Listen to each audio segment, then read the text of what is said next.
Chemical reaction and equation हा जो lesson आहे तो आपण या आधीच्या लेक्चरला स्टार्ट केलेला आणि या लेसनची इंट्रोडक्शन मी तुम्हाला सांगितली होती. इंट्रोडक्शनमध्ये तुम्हाला सांगितलेलं की निसर्गामध्ये आपल्याला दोन टाईपचे चेंजेस जे ते बघायला मिळतात. So in nature we see two types of changes. One is chemical change and another one is physical change. So chemical change we learn when there is chemical reaction took place, then there is chemical change, and when there is transformation of state from solid to liquid or liquid to gas, physical change took place. So there are two types of changes, chemical change and physical change. You also learn chemical change is irreversible and physical change is reversible, and we learn various example of this change. So they have given in the textbook those example, and we also solve that table. Now next activity we have started. So once again I am going to read that activity. Listen carefully. They have given apparatus. In apparatus, thermometer, evaporating dish, tripod stand, funnel, Bunsen burner, etc. So in chemical they have given limestone powder, copper sulfate, calcium chloride, potassium chromate, zinc dust, sodium carbonate, phthalic anhydride, etc. So procedure: carry out the activities 1 to 5 as given below. Read and record the temperature in the activities 2 to 4. So बघा ज्या activity दिलेल्या त्या carry out करायच्या, त्याच्यामध्ये temperature record करायचं आणि बाकीच्या गोष्टी या टेबलमध्ये मेन्शन करायच्या. तिथं महत्त्वाचं ह्या सगळ्या ज्या रिॲक्शन आहेत त्या तुम्हाला लिहिता आल्या पाहिजे. कुठे गॅस रिलीज झाला किंवा काय कलर चेंज झाला ते तुम्हाला या ठिकाणी सांगता येईल. So first activity I am going to read. First is take spoonful of limestone powder in an evaporating dish.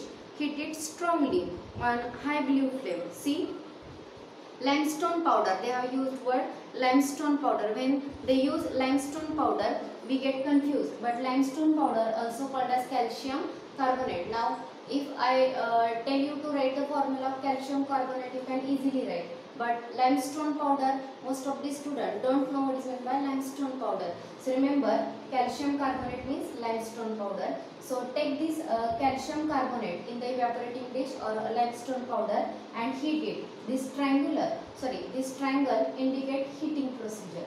So you have to heat the calcium carbonate. When calcium carbonate is heated, we get two product. One is calcium oxide, is also called as salt lime, and one is carbon dioxide. This gas is released. सगळ्यांना समजलं का? बघा, आपण इव्हॅपोरेटिंग dish मध्ये calcium carbonate घेतलं, calcium carbonate heat केलं. Triangle काय indicate करतो? हीटिंगची प्रोसिजर केलेली आहे हे इंडिकेट करतो. ट्रायंगल म्हणजे heating.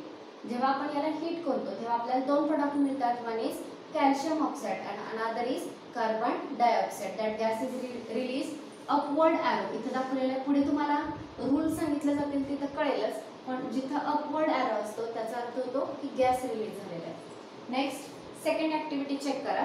Add zinc dust into the copper sulphate solution. So बघा, झिंक डस्ट जी आहे ती कॉपर सल्फेट सोल्युशनमध्ये तुम्हाला ॲड करायची. So copper sulphate CuSO4 bluish कलरचं सोल्युशन असतं. याच्यामध्ये जर आपण झिंक डस्ट ॲड केली तर डिस्प्लेसमेंट रिॲक्शन होते. डिस्प्लेसमेंट रिॲक्शन सुद्धा नेक्स्ट याच लेसनमध्ये तुम्ही शिकणार आहे. तरी बघा, या रिॲक्शनमध्ये काय झालं? Cuच्या जागी फक्त झिंक ॲड झालेलं आहे. सो तुम्हाला मिळणार आहे CuSO4 च्या ऐवजी ZnSO4 आणि कॉपर जो आहे तो तिथून रिलीज होईल आणि तुमच्या सोल्युशनचा कलर जो ओरिजिनली ब्लू होता तो फेंट व्हायला सुरुवात होईल. So this is displacement reaction. So this was the second activity. तुम्हाला ह्या सगळ्या रिॲक्शन नोटबुकमध्ये नोट डाऊन करायचे किंवा लिहून ठेवायचे. नेक्स्ट बघा, third, add potassium chromate K2CrO4 solution to barium sulphate solution. बघा, potassium chromate K2CrO4, barium sulphate BaSO4 हे ॲड करायला सांगितलं. आता जर या दोघांची रिॲक्शन झाली तर इथे सुद्धा बघा डबल डिस्प्लेसमेंट रिॲक्शन, दोघांची जागा चेंज होते. So K2 comes at the place of Ba and barium comes at the place of K2. So we get barium chromate BaCrO4. K2 गेला आणि त्याऐवजी कोण ॲड झाला? Ba, आणि प्रोडक्ट काय फॉर्म झाला? BaCrO4 barium chromate. So yellowish कलरचा precipitate. इथे डाऊनवर्ड ॲरो आहे. डाऊनवर्ड ॲरोचं जसं अपवर्ड ॲरो जर लिहिला तर त्याचा अर्थ होतो की तो गॅस आहे. तसं डाऊनवर्ड ॲरोचं मिनिंग होतं की precipitate. Now what is mean by precipitate? सगळ्यांनी कर्ड फॉर्म होताना जर बघितलेलं असेल घरामध्ये दही तयार होताना, किंवा कधी कधी जेव्हा आपल्या घरातलं दूध खराब होतं त्यावेळी असंही होतं की घट्ट पदार्थ जो आहे तो बॉटमला सेटल होतो आणि वरती पाणी जे आहे त्यातलं लिक्विड जे ते सेपरेट झालेलं दिसतं. तर त्याच्यामध्ये जो घट्ट पदार्थ बॉटमला सेटल झाला तसा बऱ्याच रिॲक्शनमध्ये घट्ट पदार्थ तयार होतो आणि तो बॉटमला सेटल होतो आणि त्याला म्हटलं जातं प्रेसिपिटेशन रिॲक्शन. आणि जो घट्ट पदार्थ बॉटमला सेट झालेला आहे त्याला म्हटलं जातं प्रेसिपिटेट. सो इथे सुद्धा बेरियम क्रोमेटचा प्रेसिपिटेट तयार होतो जो येलो कलरचा असतो आणि दुसरं मिळतं तुम्हाला K2SO4 potassium sulphate. Now next fourth activity, add sodium carbonate Na2CO3 solution to calcium chloride solution. Sodium carbonate जर आपण कॅल्शियम क्लोराईडमध्ये ॲड केलं तर बघा Na2CO3 plus CaCl2 it gives CaCO3. Calcium carbonate plus Na and Cl come together and form NaCl. So या रिॲक्शनमध्ये फोर्थमध्ये आपल्याला हे प्रोडक्ट मिळणार आहेत. Last reaction, last activity they have given, take phthalic anhydride in the evaporating dish. So formula is not given, पण हा माहिती असू द्या थॅलिक अनहायड्राइडचा formula C8H4O3. The next activity, phthalic anhydride in the evaporating dish. So phthalic anhydride चा formula दिलेला नाही पण formula बघा C8H4O3. This is the formula of phthalic anhydride. If you take it in evaporating dish, now what next they have given, close the end of the stem of a funnel with cotton plug. Keep this funnel inverted on the evaporating dish. Heat the evaporating dish on tripod stand slowly on low flame. What did you observe in the funnel during heating? Okay, so बघा त्याने असं सांगितलेलं आहे एक इव्हॅपोरेटिंग dish घ्या आणि या डिशमध्ये थॅलिक अनहायड्राइड घ्यायचं आहे आणि या थॅलिक अनहायड्राइडला ट्रायपॉड स्टँडवरती हीट करायचं आहे. सो ट्रायपॉड स्टँडवरती जेव्हा हीट करताय तेव्हा याच्यावरती तुम्हाला एक फनेल इन्व्हर्टेड ठेवायचं आहे आणि ह्या फनेलचं जे टिप आहे याच्यामध्ये कॉटन प्लग जो आहे तो त्याच्यामध्ये इन्सर्ट करायचा आणि हीट करायचं आहे. तुम्हाला फनेलच्या आतल्या बाजूला ड्रॉपलेट जे ते डिपॉझिट झालेले बघायला मिळतील. So these are the 4 activity which are given in the text book. So या ज्या रिॲक्शन आहेत त्या फक्त तुमच्या नोटबुकमध्ये नोट डाऊन करून ठेवा. First this is about limestone, second copper sulphate plus zinc, next potassium chromate plus barium sulphate, sodium carbonate plus calcium chloride. So इथे आपल्या ॲक्टिव्हिटी झालेले. नेक्स्ट आता नेक्स्ट जे दिलेले आहेत त्या वेगवेगळ्या डेफिनेशन इथून पुढे येतील आणि केमिकल रिॲक्शन लिहिण्याचे जे रूल्स आहेत ते रूल्स सुद्धा आपण स्टडी करणार आहे. सो बघा there are 2 types of changes. One is physical change and another is chemical change. 2 टाईपचे चेंजेस असतात, फिजिकल चेंज आणि chemical change. See in physical change this change occur due to change in temperature and pressure. Physical change का होतो तर 2 गोष्टी change झाल्यामुळे, temperature आणि pressure जर चेंज केलं तर फिजिकल चेंज होऊ शकतो.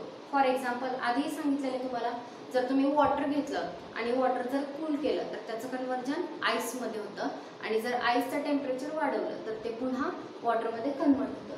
In this way due to change in temperature and pressure we can change physical state. And in chemical change when there is chemical reaction take place and composition of matter changes then only there is chemical change. जेव्हा एखादी chemical reaction घडून येते आणि मॅटरचं composition बदलतं तेव्हा काय होतो chemical change. So once again repeat, physical change कधी होतो जेव्हा टेम्परेचर प्रेशर सारखे पॅरामीटर चेंज करून तुम्ही स्टेट फक्त बदलता, सॉलिड टू लिक्विड किंवा लिक्विड टू गॅस, तेव्हा कुठला चेंज होतो फिजिकल. आणि जेव्हा केमिकल रिॲक्शन होऊन मॅटरचं कंपोजिशन चेंज होतं तेव्हा जो चेंज होतो त्याला म्हटलं जातं chemical change. Next physical change is reversible. Physical change जो आहे तो रिव्हर्सिबल आहे, म्हणजे आईसचं कन्वर्जन वॉटरमध्ये झालं तरी पुन्हा वॉटरचं कन्वर्जन आईसमध्ये होऊ शकतं. So it is reversible. Chemical change is irreversible. तुम्हाला सांगितलेलं मिल्क जेव्हा कर्डमध्ये सेट होतं, एकदा मिल्कचं कन्वर्जन कर्डमध्ये झालं की पुन्हा कर्डपासून मिल्क तयार करता येत नाही. दुधाचं दही झालं पुन्हा दह्याचं दूध होणार नाही. सो केमिकल चेंज कसं आहे इरिव्हर्सिबल.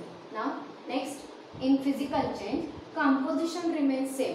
मॅटरचं जे कंपोजिशन आहे ते सेम राहतं. म्हणजे बघा आईस तुम्ही लिहिला तरी फॉर्म्युला H2Oच असणार आहे आणि आणि जर तुम्ही वॉटर लिहिलात तरी त्याचा फॉर्म्युला H2O असाच असणार आहे. So composition remains same in physical chain, but in chemical chain composition of matter changes. So remember difference in physical change and chemical change. So repeat student along with me. First is physical change occur due to change in temperature and pressure. Temperature आणि pressure यातल्या चेंजमुळे कोणता change होतो? Physical change. And chemical change occurs when there is chemical reaction take place and composition of matter changes. Now physical change is reversible and chemical change is irreversible. In physical change composition of matter remains same and in chemical change composition of matter changes. So इथपर्यंत तुम्हाला कळलं का? बघा आपण एक activity शिकलो. Activity table झाल्यानंतर खाली त्यांनी फिजिकल आणि केमिकल चेंज मधला डिफरन्सेस सांगितलेला आहे त्या पॅराग्राफ मध्ये. तो मी तुम्हाला टॅब्युलर फॉर्म मध्ये लिहून दिला. आता इथून पुढे आपण वेगवेगळ्या या टॉपिक मधल्या डेफिनेशन ज्या आहेत त्या बघणार आहेत. सगळ्या मुलांनी त्या डेफिनेशन व्यवस्थित बघा बुकवरच्या. तुमच्या बुकमध्ये नोट डाऊन करा आणि लर्न करा. So next point we are going to start is chemical reaction.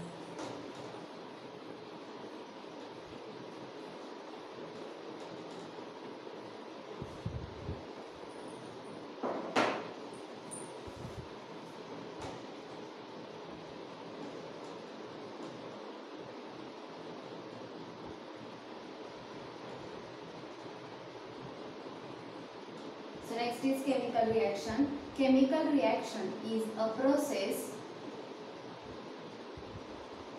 in which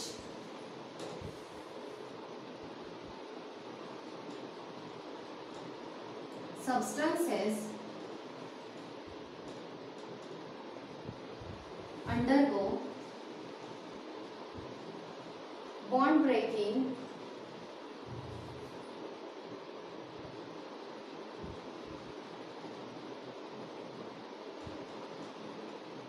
and transform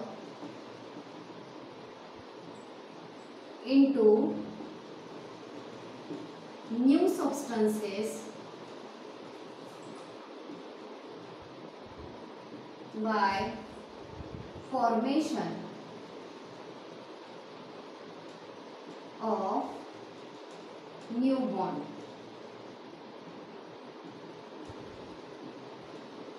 ठीक है.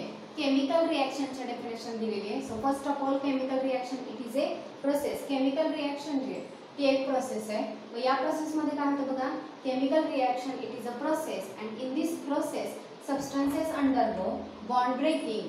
सबस्टन्सेस जे आहेत त्यांच्यामधले बॉन्ड जे आहेत ते ब्रेक होतात. जसं तुम्ही आत्ताच बघितलं. For example CuSO4 plus Zn get converted into ZnSO4 plus Cu. ही रिएक्शन मी तुम्हाला आत्ताच सांगितली. आता याच्यामध्ये बघा सुरुवातीला कुठला सबस्टन्स घेतला तुम्ही?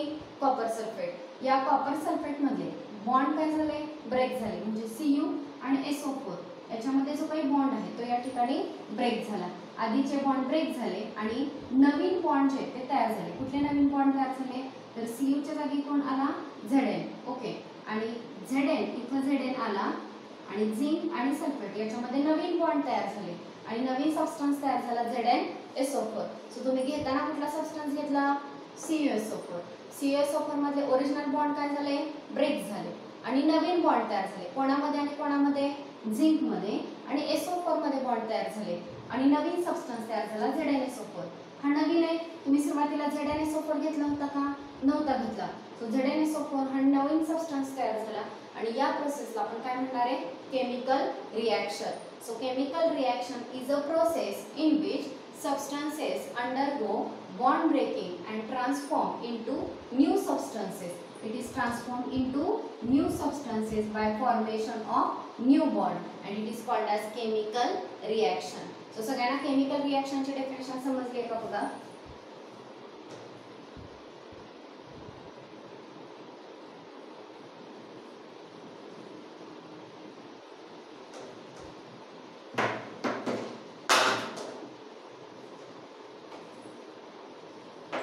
पुन्हा एकदा बघा. Chemical reaction is a process in which substances undergo bond breaking and transform into new substances by formation of new bond, and this process is called as chemical reaction. सगळ्यांनी नोटबुक मध्ये लिहा ही सगळी definition आणि नंतर ही learn करा. महत्त्वाच्या वर्डना मी underline केलेले. कुठले महत्त्वाचे कीवर्ड्स आहेत? Chemical reaction is a process. He process आहे. या प्रोसेस मध्ये काय होतं? सबस्टन्सेस मधले बॉन्ड ब्रेक होतात आणि ते कशामध्ये ट्रान्सफॉर्म होतात? नवीन सबस्टन्सेस मध्ये. आणि नवीन सबस्टन्सेस मध्ये ट्रान्सफॉर्म होत असताना नवीन बॉन्ड सुद्धा त्या ठिकाणी तयार होतात. So this is chemical reaction. Now next, after chemical reaction, next definition is reactant and product. Reactant and product. So what is reactant? See, so reactant is the substance taking part in chemical reaction. Substance taking part in chemical reaction is called reactant. See, the substances which take part in chemical reaction, those substances are called as reactant. See, in this reaction, which substances are taking part? First substance is CaSO4, copper sulfate, and second substance is zinc. So copper sulfate and zinc, these two substances are called as reactant. The substances which are taking part in chemical reaction, जे substances reaction मध्ये भाग घेतात, participate होतात, त्या सबस्टन्सेसला काय म्हणतो आपण? Reactant. नीट लक्षात ठेवा. डेफिनेशन सिंपल आहे, इझी आहे, पण कधी कधी लक्ष न दिल्यामुळे किंवा निग्लेक्ट केल्यामुळे सुद्धा अगदी विचारली तर लिहिता येत नाही. तर त्यासाठी माहिती असू द्या. रिएक्टंट नंतर नेक्स्ट दिलेले product.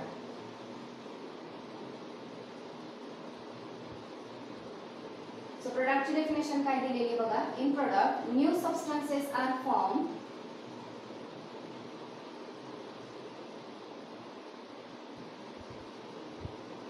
new substances are formed as a result of chemical reaction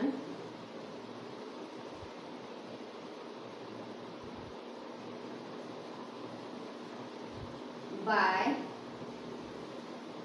formation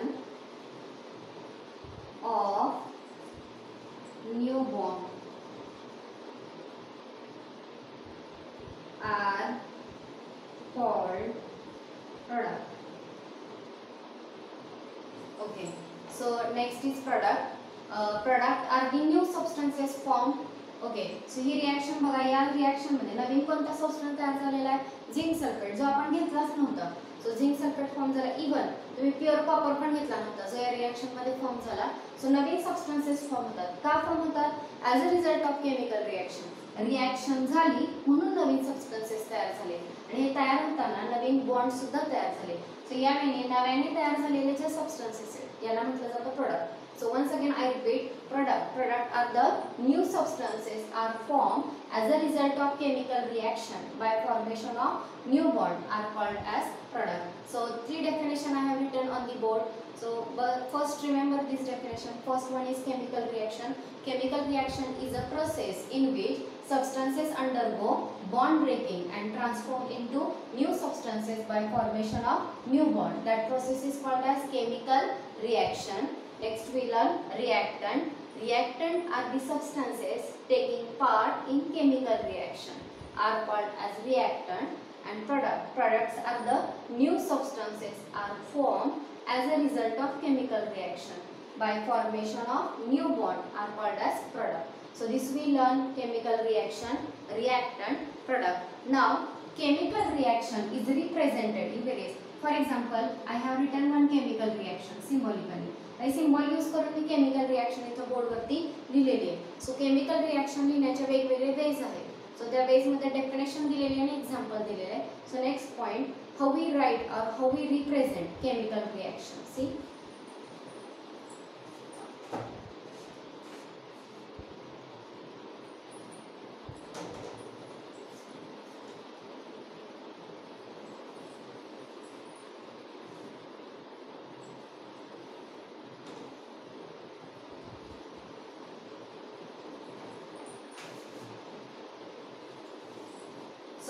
given one example in the book that I have already told you that. Let us first look a chemical reaction in the activity 2. A colorless solution of zinc sulfate is formed on addition of zinc dust to the blue solution of copper sulfate. Okay, so त्यांनी काय सांगितलेलं आहे बघा, copper sulphate आपण पहिल्यांदा घेतला आणि copper सल्फेटचा colour कोणता होता, ब्ल्यू. कॉपर सल्फेट मध्ये आपण झिंक डस्ट ऍड केली आणि केमिकल रिएक्शन झाल्यानंतर आपल्याला एक कलरलेस सोल्यूशन मिळालं, कुठला, zinc sulphate. So blue coloured copper sulphate get transform into colourless zinc sulphate. हे ट्रान्सफॉर्मेशन झालं. मग आता ही रिएक्शन जे मी आत्ता सांगितलं सगळं पुन्हा एकदा ऐका. When zinc dust is added in the blue colored copper sulfate solution, reaction took place and we get colorless zinc sulfate and copper is also released. So एवढं सगळं जर स्टेटमेंट लिहायचं तर त्याच्यामध्ये बराच वेळ कंझ्युम होणार आहे किंवा बराच याच्यामध्ये ते प्रॉब्लेमॅटिक होणार आहे. सो त्याऐवजी तुम्ही सिम्पली ती रिएक्शन कशी रिप्रेझेंट करू शकता तर त्याचे त्यांनी दोन वेज दिलेले आहेत रिएक्शनला रिप्रेझेंट करण्याचे. सो दोन टाईपचे इक्वेशन. सो फर्स्ट आहे word equation. Word equation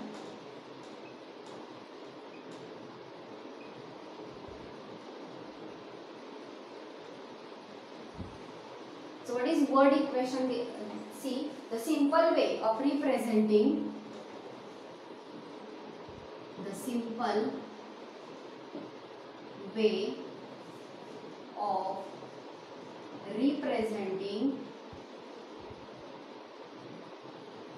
chemical reaction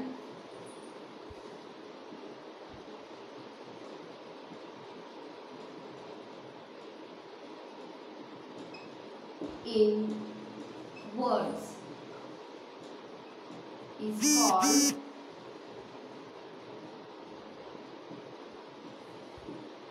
word equation. So simple way of representing chemical reaction in words is called as word equation. आपण आत्ताचीच रिएक्शन घेऊया. आत्ताच्या रिएक्शन मध्ये रिएक्टंट कोण होते, एक होता कॉपर सल्फेट आणि दुसरं घेतलं होतं झिंक डस्ट. आणि त्याच्यामध्ये तुम्हाला कुठले दोन प्रोडक्ट मिळाले तर झिंक सल्फेट आणि कॉपर. सो वर्ड मध्ये जर हे रिप्रेझेंट करायचं झालं तर बघा दिलेलं आहे aqueous. AQ means aqueous solution of copper sulphate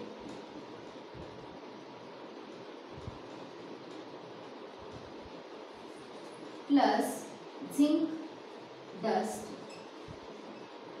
we will get aqueous solution of zinc sulfate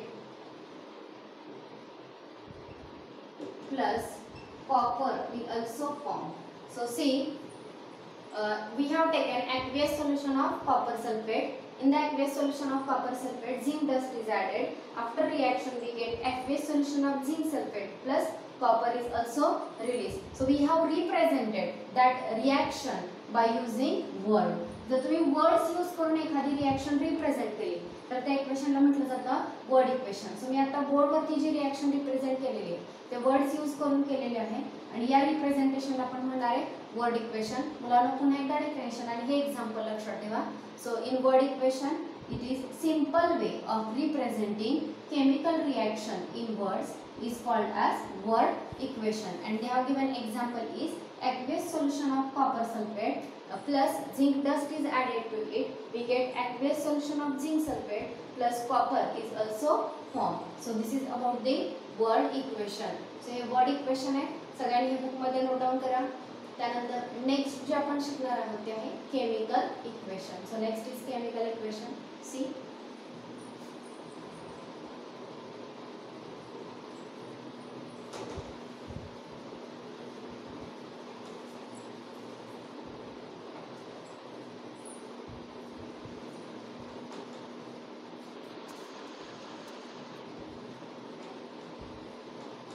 chemical equation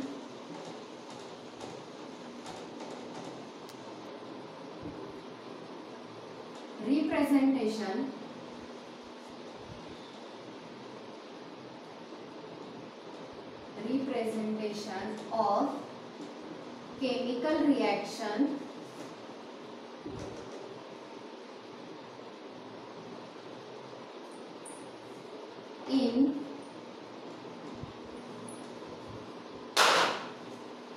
condensed form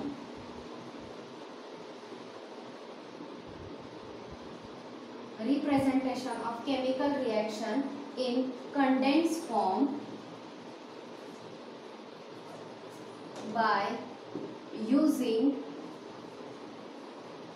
chemical formulae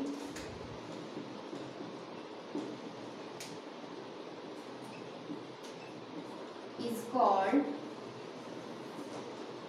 chemical equation.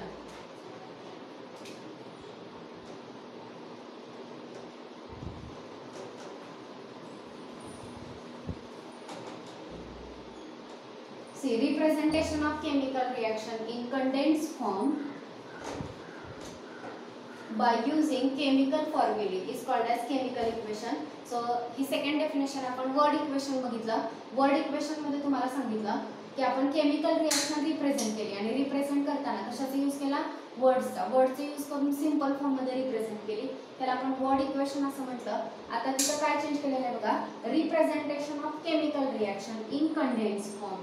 आता रिएक्शन आपण कंडेन्स अजून शॉर्ट फॉर्म मध्ये रिप्रेझेंट करणार आहे. म्हणजे बघा, सुरुवातीला सगळी रिएक्शन जर एक्सप्लेन करायची झाली, 3-4 स्टेटमेंट गेले असते एका रिएक्शनला, पण त्याचा सिंपल फॉर्म केला तुम्ही वर्ड इक्वेशन मध्ये की त्याच्यामध्ये फक्त वर्ड लिहायचे आणि रिप्रेझेंट करायचे सिंपल फॉर्म मध्ये. त्याही पेक्षा कंडेन्स फॉर्म म्हणजे chemical equation. So chemical equation मध्ये रिएक्शन रिप्रेझेंट करताना तुम्ही काय यूज करता? Chemical फॉर्म्युले. So representation of chemical reaction in condensed form by using chemical formulae is called as chemical equation. आणि आता मगाचाच इक्वेशन जे आपण वर्ड फॉर्म मध्ये लिहिलं तेच आता केमिकल इक्वेशन बघा. मगाशी तुम्ही लिहिलं होतं aqueous solution of copper sulfate. त्याऐवजी आता फॉर्म्युला लिहायचा कॉपर सल्फेटचा, दॅट इज CuSO4. नेक्स्ट तुम्ही घेतली होती झिंक डस्ट, तिथे तुम्ही लिहिणार आहे झिंक Zn, त्याचा फॉर्म्युला आहे. Next product, one is zinc sulfate, that is ZnSO4 plus copper is released. So this representation of chemical reaction by using these chemical formulae is called as chemical equation. So I hope तुम्हाला इथपर्यंतच्या definition समजलेले असतील. आपण आतापर्यंत 5 definition शिकलो.